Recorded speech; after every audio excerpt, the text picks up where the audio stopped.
Hey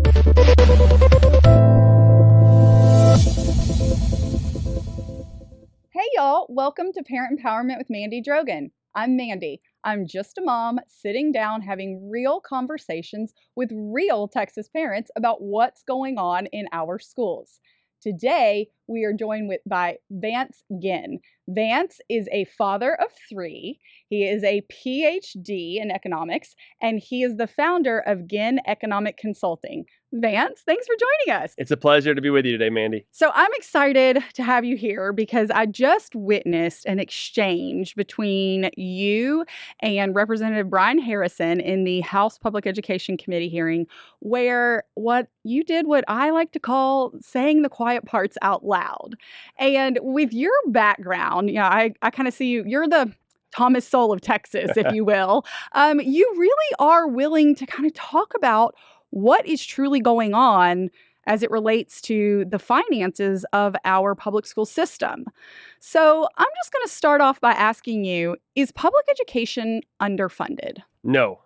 Okay. Why do you say no? How much are we spending on kids and the whole entire system in Texas? Well, on the entire system, we're spending a little over $90 billion a year. It's a massive amount of money, and it continues to go up every year. Mm-hmm. So it's not that it's underfunded. I mean, in some cases, you could say we're overfunding education, given how much money we're putting towards it, and we're not getting the outcomes for that. So the return on investment is very low. And so what I'm thinking is in looking at the numbers, looking at student amount, how much we're spending per student, is also continuing to go up. And even in inflation-adjusted terms, if people like to throw all these numbers out there, they'll show, well, it's gone down a little bit over the last couple of years. But what I was explaining was that those numbers are still projections. Mm-hmm. If you look at 24 and 25, those are not actual numbers yet. So you got to take them with a grain of salt, because usually those will be budgeted and they'll go nowhere but up, which means we'll spend even more and we're not getting the outcomes that we need. So look, I think we're spending way too much on education, and it's not going to the classroom for teachers. And I know we'll get into all that today, but we've got to do something better for our students, for my kids, for your kids, and for all the kids across Texas. I think that's a great point. So just to break down kind of roughly per the TEA, our expenditures, I think it's great to talk about the fact that if you look at it, the amount of money that's budgeted is not the same as what we're spending. And when you look at the totality of expenditures, we're spending $16,792 per child in the public school system. So we have about $5.5 billion. Million. Yeah. We're spending billions on it. $5.5 million in the public school system. And so when we talk about spending all of this money and how really only about 40% goes to our teachers in the classroom, and then we say, where's the rest of this money going? Yeah, that's exactly right. And so when you break it down, let's just say $17,000 per student, it's close to that. Yep. Let's say there's 20 students that are in the classroom. That's $340,000 for one classroom. Mm-hmm. And on average, teachers get paid about $60,000. Yeah. So that means only one out of every $6, about 15%, in that sense, is going to pay the teacher. Mm-hmm. Now they need their supplies and other things that are going on there. But if you look at over time, really where the maximum amount of money is going to are two things. One is bureaucracy and administration and dealing with all the federal rules and regulations, some state rules and regulations too, but all the rules.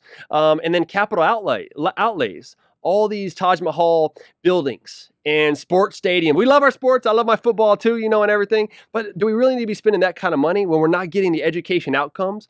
Education, if you go back to all the founders, Thomas Jefferson and all of them, they talked a lot about education was to educate and have a well-rounded populace. Mm-hmm. And that's not what we're seeing. We're not seeing the benefits from that when less than around a third of our students are at or proficient at grade level. Yeah. According to the NAEP scores. Right. And similar to that, when you look at STAR result scores as well, this is not a good situation. Yeah, I think that's really important as an economist talking about how we're setting up the next generation. If we're looking at the STAR results, 50% of kids can't read on grade level. If we're looking at the NAEP scores for our viewers, that is considered the nation's report card. It's where we're comparing how kids are doing in Texas and how kids around the country are doing. And we're looking at about a third of kids is all that we have that are proficient. And some of them are closer to a quarter. It's like 23, 24%. That's right. Abysmal. In reading and things like that. It is. It's really abysmal when we look at those 8th grade reading scores. Yes. And this is one of the reasons why the parent empowerment movement has totally swept Texas is because every single parent across Texas is finally realizing we have got to course correct a system that is not focusing on a high quality education, that's not providing that transparency. And talking about the NAEP scores, I want to point out, as a supporter of empowering parents with school choice and education savings accounts, looking over at Florida and their success of their specifically low-income demographic went from number 33 in the nation, which quite frankly, that's roughly around where Texas is, to number 1 where they are today. So I think that's important to really know what's going on here in Texas schools. But let's get back to the money of it. So you talk about loving your Friday night lights or really enjoying watching football. I know that I saw some videos and things saying that empowering parents with education savings accounts would shut down Friday night lights, which, based on the numbers and based on the new stadiums that are opening up all across Texas, that does not seem to be the case. No, not at all. Yeah. We've got a new stadium, a football stadium in Bastrop. Hundreds of millions of dollars. Like, where's all this money coming from? I thought they were running deficits. You got another one in Eagle Mountain High School, $270 million high school. Being built. I mean, just another Taj Mahal. And one thing I should mention earlier, Mandy, is that I went to a small private school. We were pretty low income from South Houston, Texas. My dad had epilepsy, so Social Security. My mom didn't graduate the 10th grade. Wow. So I was a first generation college graduate and everything. And so we were very low income. My parents got divorced when I was 5. And so my grandparents held me out from kindergarten to 2nd grade to go to a very small private school, pretty affordable and everything. And then I went to public school from 3rd grade to 6th grade. And then I went to homeschool from 7th grade through 12th grade. So I graduated in homeschool. So I went through all the different ones. And you look, I didn't have a Taj Mahal school. Right. I didn't have a sports stadium or anything else like that, but I got a pretty dang good education by reading and by digging in the books wherever I could. And so there's so much focus on all these other things, which I think are important to a certain extent. I mean, it makes it sound good with having big buildings and all that, but we need to get back to education. And when you're spending $17,000 per student and we're seeing the outcomes that we have, that's not going to work. When you're spending this kind of money on buildings for the school and not what's going on in the classroom, this is not going to work. And when you're spending on football fields, which is important, it's not as important to me as having a well-rounded population and education for the future that's going to set them up for success, whether it be in trade school, colleges, whatever they want to do in their future. And so when I think about my kids, my 3 kids who are pretty young still, and they're growing and learning, I want the best opportunities for them. And unfortunately, we don't have the same availability of choices that we should have. And this goes back to your point. This is where Florida has been able to improve so quickly. And there really is, I know we're going to get into some of this later, but the school choice revolution, I think, has been really important, where you have more than 10 states that have universal education savings accounts. More than 30 states have ESAs. And so when we're talking about so much money here at the Texas legislature and talking about are we enough for inflation? Are we enough for enrollment growth? I point to them and say, look at the outcomes. Yes. Why do we need to keep spending more if we're not getting the outcomes? If we can find better ways to get outcomes, then maybe we need to spend more. But until then, it just seems like we're just throwing money at the air and not getting the returns that we need. I think that's exactly correct. And I appreciate you sharing that personal story. That's an amazing, story about your background. And when I said that you're the Thomas Sowell of Texas, I really had no idea that your background was literally in alignment. I know he dropped out of school, high school when he was young. So that is awesome. And you're exactly correct. When we're looking at the amount of money that's going into the system, and then we're looking at the scores. I don't care which scores they are. We can talk about the NAEP scores, where a quarter of the kids can read on grade level at 8th grade. Mm-hmm. When we're talking about the STAR scores, 50% of kids cannot read on grade level. Or we're talking about the TPER data, which tells us that 32% of our public school graduates are not launching into workforce, they're not launching into the career, and they're not launching into higher education or career and technical education. Yeah. There really is a problem in where is this money going? And unfortunately, it's not going to the teachers. The teachers and the parents are who have the most direct control and the most the active role in a child's success in life. Yes. So I want to talk to that a little bit. I know that back during the election cycle, we sat and witnessed where there was a lot of alleged and now actually convicted electioneering going on. That I think recently the couple that engaged sent out the emails telling their student body and telling their teachers how to vote, that they did settle. I think that just came out a few weeks ago. And then also we see, I'm not sure where things stand exactly with the superintendent from Huffman ISD, Benny Salo, who was also allegedly electioneering. And the interesting thing, there was a video that caught them, and it was literally his own teachers that turned in this superintendent for, I think he made over $300,000, which is a ton of money. Let's get clear there. But we have some that are making upwards of $600,000 now.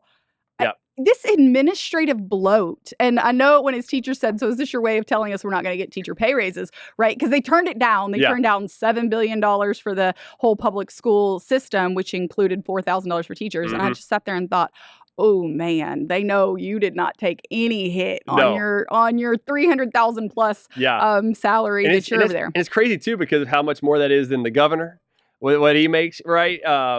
Even the president of the United States makes what, $450, I think. And so, I mean, that's even more than that as a superintendent of many of these school districts that aren't even doing well. And we're paying them that kind of money. People are like, well, wait a second, they're over all this. And I'm like, wait a second. The governor of Texas is over the entire state that has led us to the Texas miracle, the most successful state in the nation. And you're telling me that superintendent that's bounced around or whatever is worth hundreds of thousands of dollars and advocates against teacher pay raises, which is a great thing to talk about.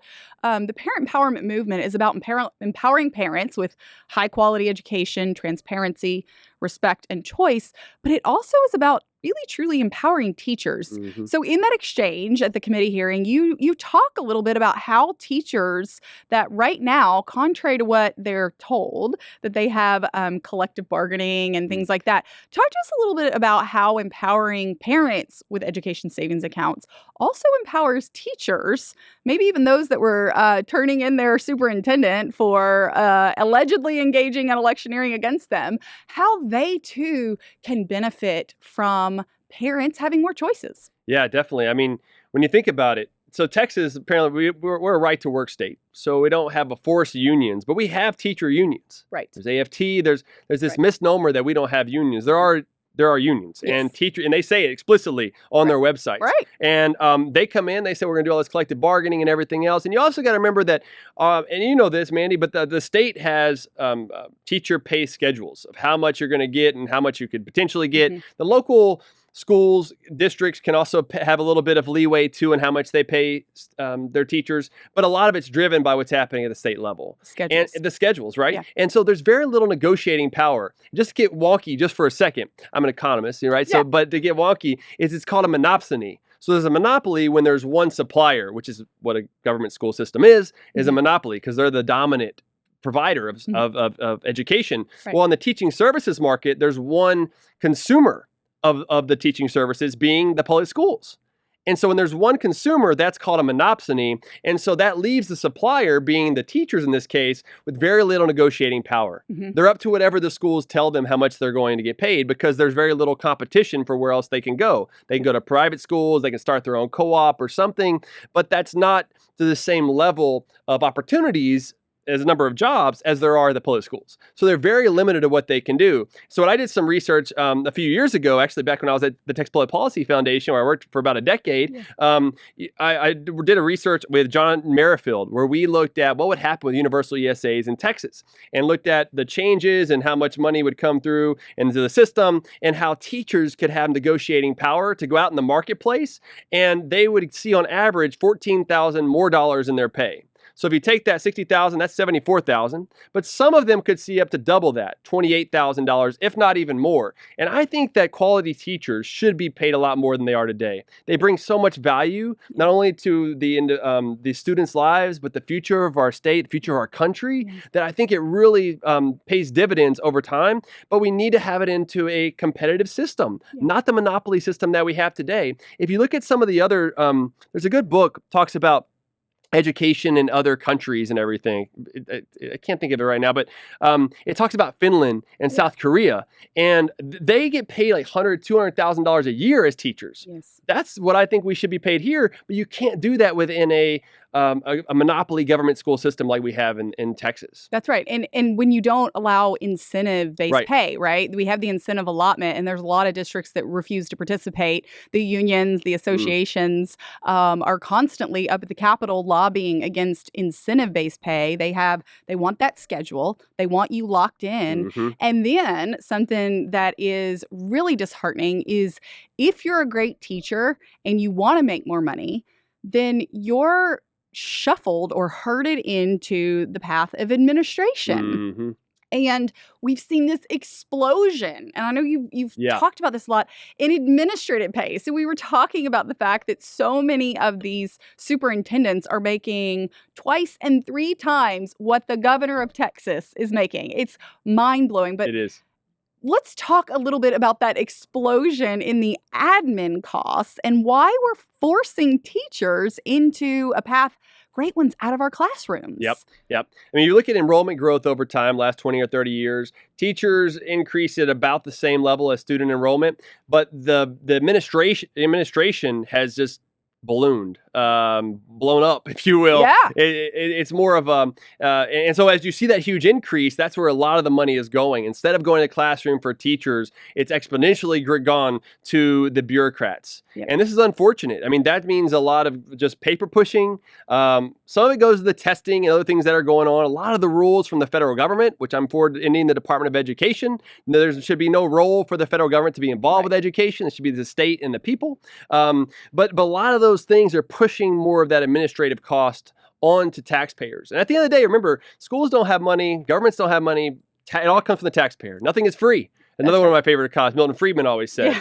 And so this is something we've really got to keep into mind, because every dollar that we're putting into education is not going into the pockets of parents, and which is why school choice is so important and everything else. But you know, we've got to start making it to where teachers get more of the money that's going to education and not to administration. If it's 40% or 20% or less than half of the dollars are going to the teacher, that's not enough. And instead of thinking about how to put it in capital outlays and have the biggest and baddest stadium and buildings, let's think about having the biggest and baddest teachers that are awesome, and that they're already doing such a great job. You know, sometimes I get a lot of pushback. I'm saying, well, I don't like teachers, or I want to defund public education or teachers. And I'm like, no, I want the best outcomes for students, for parents, for teachers, and the taxpayer. I think we need to be thinking about all these together, and that's why school choice, universal education savings accounts are so important compared to the monopoly government school system with the school finance formulas that very few people understand across the state. And, you know, I had the opportunity when I was at TVPF to work with folks like Talmadge Heflin, who was the chair of appropriations and knew a lot of that stuff, and Ken Grusendorf for a number of years, and wrote a book along with them and Michael Barba. We all wrote a book on public finance and education. And I learned a lot about it. But Mandy, it changes every year. Like, there are new things that came out. I think we published that in like 2017. In 2019, they had HB3, which changed up a lot of the formulas. And so it's a very complicated system. And it's one reason why I think we get so much money going to bureaucrats and administrative costs and everything else, because that's how the funding system works, unfortunately. Yeah, I think that's exactly correct, is that you've got, I remember talking to several of the people that you just mentioned, talking about how when the funding formula was really created back in the 80s, and let's remember the Democrats were in charge, and you had this formula. You've got a lot of people that are frustrated by the way that it's set up, but then people don't realize that the way all of this stuff has been tacked on and added each legislative session, you get special interests. You get taxpayer-funded lobbyists. And they're there whipping those votes, and it almost turns into for lack of a better term, there's so much pork baked into it, to the admin costs, to those that I consider to be profiteers, right? We've got massive amounts of money going to taxpayer-funded lobbying. And I think the number last year that I heard was somewhere around the last legislative session, $75 million on taxpayer-funded lobbying. But that's because we've got a lot of these registered taxpayer-funded lobbyists and consulting firms that they only do a portion as lobbying, right? And then the rest is consulting. Right. And I'm just sitting there going, it's the same thing. I know.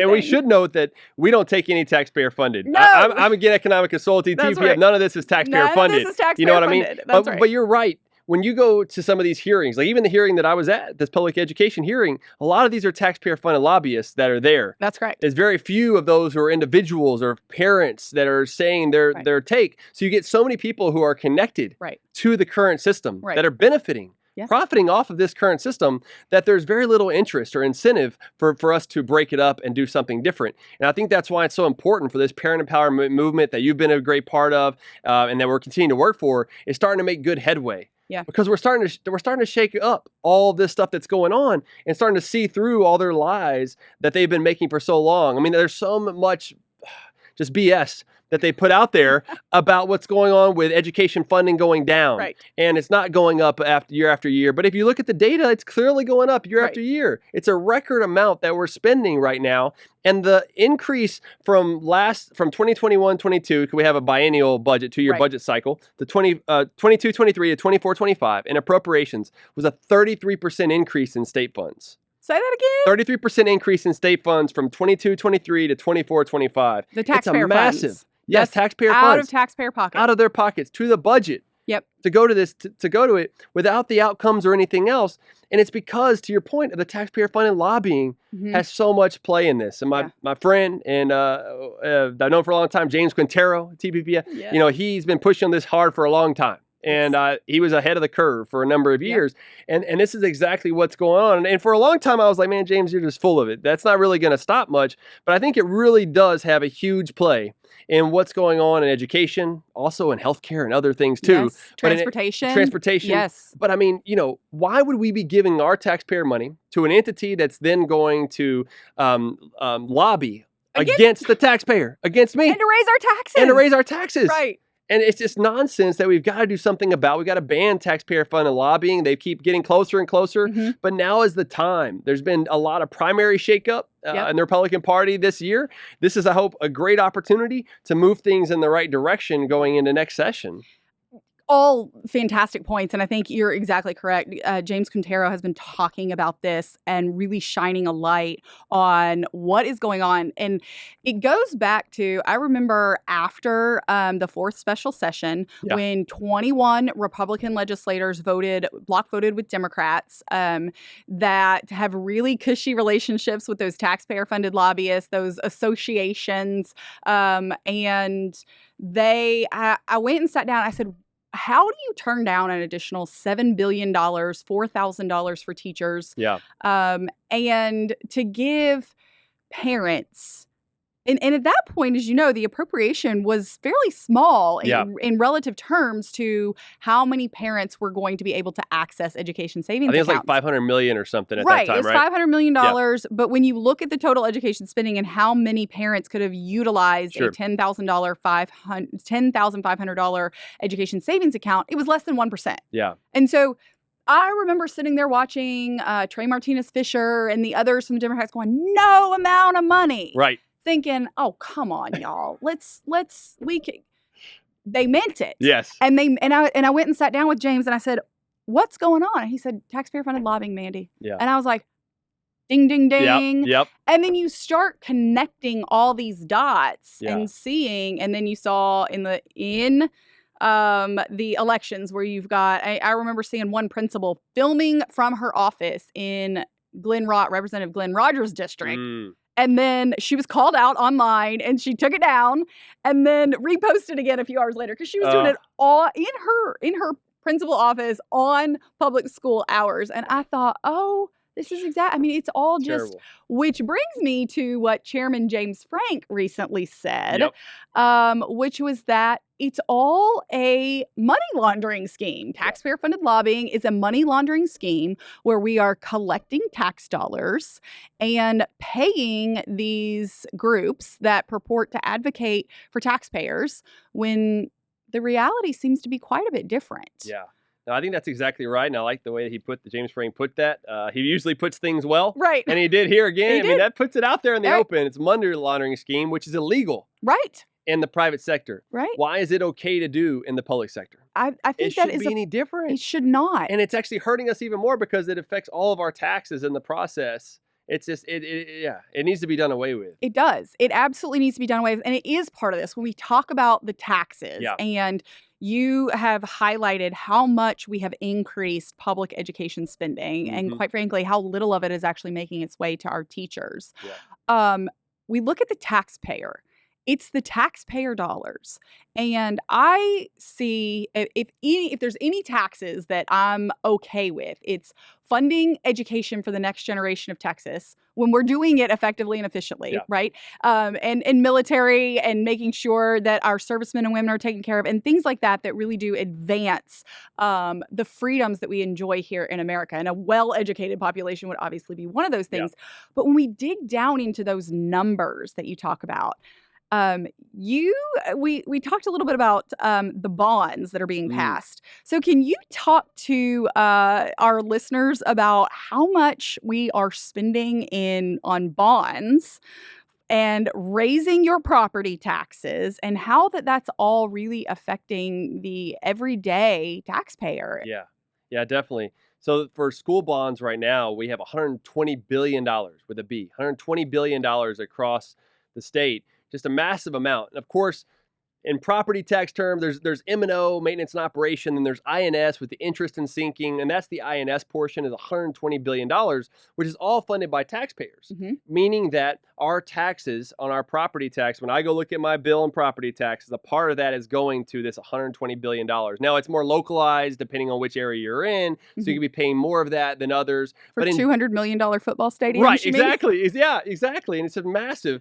And so I think this is really where, those of us who aren't in this every day, our eyes kind of water over like, $90 billion or whatever. But I think what it really comes down to is how much do I see on my bill that I'm paying for education? Right. And I see this amount, and whenever I look around and my kids aren't getting that return, it starts questioning things. And why am I paying all these in taxpayer dollars now that's going to lobbyists that's trying to raise my taxes? You know what I mean? It starts adding up. It starts compounding. It starts looking like money laundering. Yeah, it does. And so I think that with the debt, and we were talking about this earlier, but Texas has the most amount of debt for schools. It's a massive amount. And so even, and when you're thinking about that in that terms of California and New York and other places, why is that going on here in Texas? Yeah. I think that's a great question. So for our viewers that didn't realize this, that currently the state of Texas is number one in the entire nation for capital outlay. Number one, y'all, we spend more than California, which has 300,000 more kids than we do, by the way, and property that's pretty expensive. We spend more than New York. We spend more than Illinois. We spend more than Florida. All of them. We are number one. And we start, when you look at people, because I think sometimes you hit it, that people think because you're talking about the numbers and you're really shining a light on these issues, that somehow you're anti-public education or anti-teacher. And it couldn't be further from the truth. We are, well, I would say pro-parent, pro-kid, pro-teacher, pro-taxpayer. And the numbers, the amount that we're spending, that dog doesn't hunt. That's right.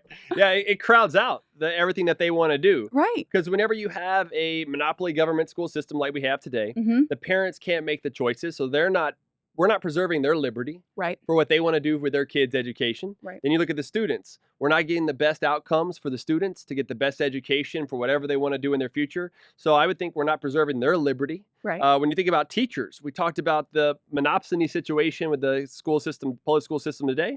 Again, they're not able to negotiate their power and have flexibility, so we're not preserving their liberty. And for taxpayers, we're overburdening them with excessively high taxes. We have the 6th most burdensome property tax in the country, and that's because of excessive government spending at the local level, primarily being on schools. And that's driving a massive amount of money that property owners are having to pay for their taxes, and that reduces their liberty. So if government's main function, in my view, is to preserve liberty, we're doing a disservice to all 4 of them that we are trying to empower with this movement. And so it's not about destroying public education. It's not about destroying teachers or anything like that at all. You know, what's interesting to me a lot of times, Mandy, and you probably get this too, is why do you want to destroy public education? Why do you want to defund public education? And my question to them is, why would you assume with school choice that we would defund education? Is it because you don't think that public schools can be competitive? Well, then that's a whole different discussion. Because if you're admitting that public schools can't compete with every other type of schooling that this family wants to use, then why would we keep funding that? Why would we want that to be the outcome using taxpayer dollars in the process? And so I think from a lot of times we feel like we're on our back foot trying to explain ourselves, but so much needs to be in the offense because they are the ones that should be having to explain how poorly run, how poorly they're using our taxpayer dollars of a huge system of 5.5 million kids. And we've got, 6.3 million kids, school-age kids across the state. We should be doing something better for all of them. And this is one reason why at the public hearing, Representative Brian Harrison, who's been an advocate and a champion on this issue, he was asking me about, well, what other school finance formulas or things would I look at? I would love to see the day where we could throw out all of our school finance formulas. I know we're a little ways away from this, but I'm always trying to think about the future. And I would love to see the day where ESAs are the bread and butter. That is the gold standard of what we're using for having, let's say, a $12,000 a year ESA. Right now, we're spending $17,000. We went through the numbers earlier. 5.5 million kids. That's going to be $95 billion a year. You look at $12,000 per kid for ESAs of all 6.3 million. So not just the 5.5, but the 6.3, you get $75 billion. That's $20 billion less than what we're spending today.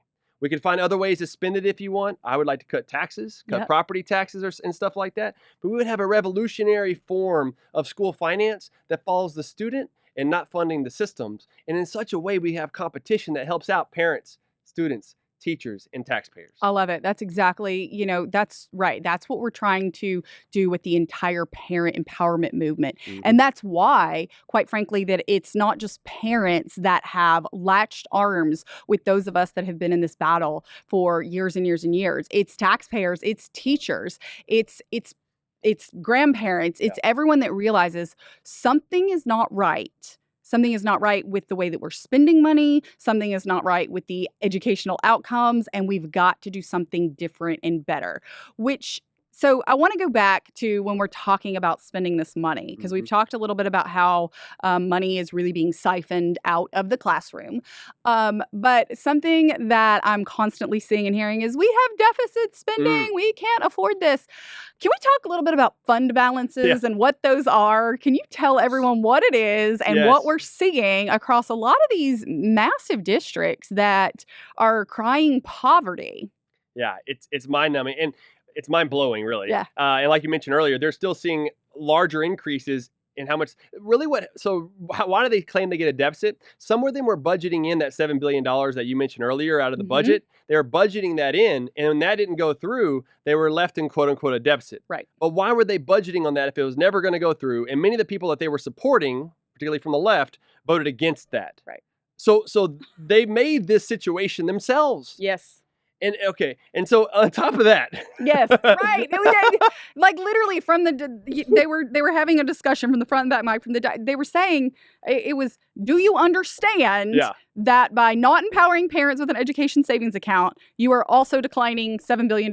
Yes. Yes. Yep. That was the answer. Yep. And they still the got lobbyists were still going, right, it. right. And they still got record funding, Oh, even right. without all that. Oh, that yes. would have been on top of the record That's funding right. they have already. That's exactly but right. they were starting to budget that amount already. Right. It's just crazy. Right. But they also have a lot of the bigger school districts have large reserve balances. Mm-hmm. And some of that is cool. I don't have any issue with it. Uh-huh. I mean, they usually say you need about 3 months worth of operating expenses. Right. So let's say you take about $20 billion of that. And Commissioner Mike Morath, TA Commissioner Mike Morath, he mentioned it was about $20 billion, maybe a little bit more than that.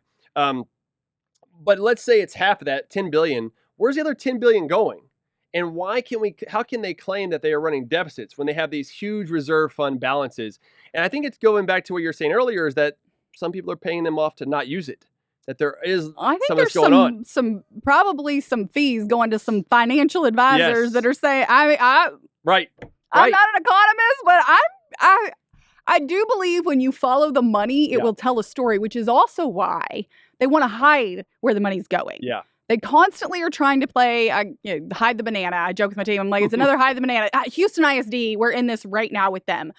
We looked at, they're trying to pass a $4.4 billion bond, and they did their song and dance, and it's for the children. And we're all like, yay, we need to help the children, and we want to do that. And then you start digging into the numbers, and they sent out the contracts, and lo and behold, a contract when we did a public information request, it was for $8 million. Oh, wow.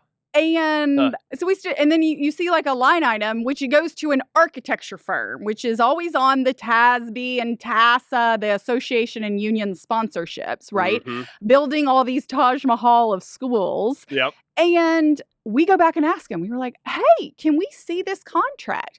Well, they came back to us and said, we just want to clarify, this was before the new superintendent took over. And I said, okay, that's great. Sure. We can, I understand, but I still want that contract.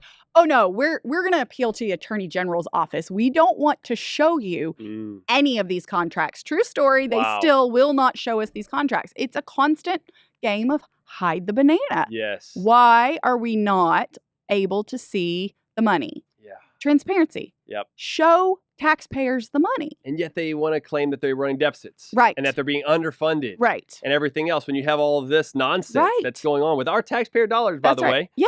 And they should be able to showing us, transparency and accountability and everything else. And that's something else too. They'll say, well, you don't want transparency and accountability with school choice. And it's like, no, to me, that's the best. That's the most transparency. That's the most accountability is for the parents to say, you know what? I don't like it. Because it also means that when they get the ESA, they can go to a public school. Most of them will still keep going to their public school. That's right. You know what I mean? But they should have the opportunity to go somewhere else because if they don't like it, that's transparency. Right. I have the funds and I'm going to take it somewhere else. Yes. That's why ESAs are so different than vouchers. People like to use this negative term vouchers, but vouchers was from one institution to another institution. That's right. ESAs, it allows you to have a number of options to use with those dollars that's on that account, which in fact is what Milton Friedman originally, he's my favorite economist, all right? So he originally talked about having something that's widely used across education opportunities. It became vouchers because that was the best thing they could come up with at the time. But the ESAs is really, I think, more in line with what Friedman and others wanted to talk about. And it provides the most amount of transparency and accountability than the system that we have today, which has very little transparency, to your point, and very little accountability. Even if they want to use all these tests as the way to make them accountable, which I have problems with that, but let's say we do, clearly they are failing. That's right. And they're not making reforms to try to improve it. Right. Well, they're failing, first and foremost, they're failing kids. Yeah. And then they're failing taxpayers. Yeah. Yeah. We are spending, they want to harp on a certain number, that basic allotment, without talking about all the money that we are taking, and I would say confiscating from taxpayers, because when taxpayers are questioning, what are you doing with this? I'm a taxpayer in Travis County, which is absurd. Yeah. and we're just trying to figure out, what are you doing with this money? Oh, we can't show you that. We can't tell you that. Well, then how come everybody is, fleeing? How come parents are unhappy? How come taxpayers are mad? And that's why the first pillar of the parent empowerment movement is transparency. Yeah. That includes what a child's being taught and why it's being taught, but it also includes that taxpayer transparency. How are we using this money, and are we doing what's best for kids and ensuring that we're paying those teachers? Yep. Amen. Amen. I think that's what's so important about the parent empowerment. Y'all went on tours last year. I mean, I've been doing some great work for sure. And so I think we're almost there. It's like right there on the precipice of something huge. To me, school choice and education in general is really about the next revolution. Because I think we're holding people back. We've been held back for too long from the current education system that we've got to unleash the economic potential. I think about economic terms, but just in general, thinking about how much better off we can be. And we're almost there. Hopeful that in 2025, this will be the session that we can get it done. And there will be a lot of movement from differing views and everything else. And I'm glad that we can have more transparency to make that happen. Because if not, it'll all get behind the scenes of what's happening. Because the other thing too, Mandy, and you mentioned this earlier, is that we're going to keep falling behind. If we don't do something now, 12 states have already have universal or near universal ESAs. They're going to keep moving ahead of us. 33 states have ESAs or some school choice, I believe it is, overall. We're Texas. That's right. I'm a Texan. I grew up in South Houston, Texas, went to school in Lubbock at Texas Tech, taught at Sam Houston, came to work at TPF in Austin. The only time I was out of Austin or out of Texas was when I worked in the Trump administration for a year as chief economist at OMB. I lived in Virginia. I paid my first, I was in my first state where I had to pay income taxes in a state. It said state income tax. I was like, what is this? Oof. It's terrible. It's terrible. Get me back to Texas. I know. So, and we did. As soon as the COVID hit and everything else, I was like, we got to get back to Texas.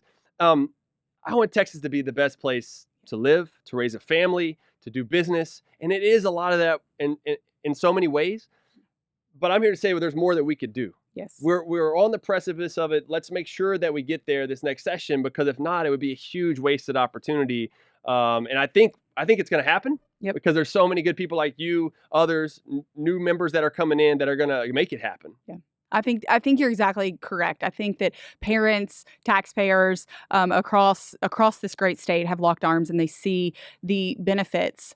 And the only way that we preserve the Texas miracle, the only way that we preserve the freedoms that we enjoy today is to ensure that our children that are Texans, we both have 3, that they not only have access to an awesome education that is the top, not just in the country, but quite frankly, the world. There's no reason why Texas is not at the top of the world. We are in for our economy. And to Reagan said it, we don't get to pass down these freedoms in our bloodstream. We must ensure that the next generation understands the sacrifices that the servicemen and women now and the leaders now, but also those that came before us, our forefathers and the founders of this great country, what they believed in and what made us the greatest, most benevolent country that's ever existed in the face of the earth. And quite frankly, Texas is the leader there. And to preserve that, we absolutely must provide freedom for parents. So I think that that's exactly correct. I appreciate you coming and sharing the numbers. A lot of times I take your great work and that of, you mentioned Michael Barba, Kent Grusendorf, our team here, George Borrego. These leaders that really are digging into the data to see what's going on. As a father, as an economist, can you look in that camera right there and tell the parents and the taxpayers of Texas why you support empowering parents with education savings accounts and what they can do to feel empowered and get involved as well? I support parent empowerment because I have 3 kids. I want them to have the brightest future possible. And I'm a Texan. And I want Texas to have the best education in the world. And the way to do that is to get involved. Talk to your legislators, talk to your local school boards, make sure that you're involved with your teachers and with your kids' education, because we really are the path forward to providing them with the best opportunities for their education, because we know best. No one else can know as best as we do about our kids. And so we all need to get involved with parent empowerment.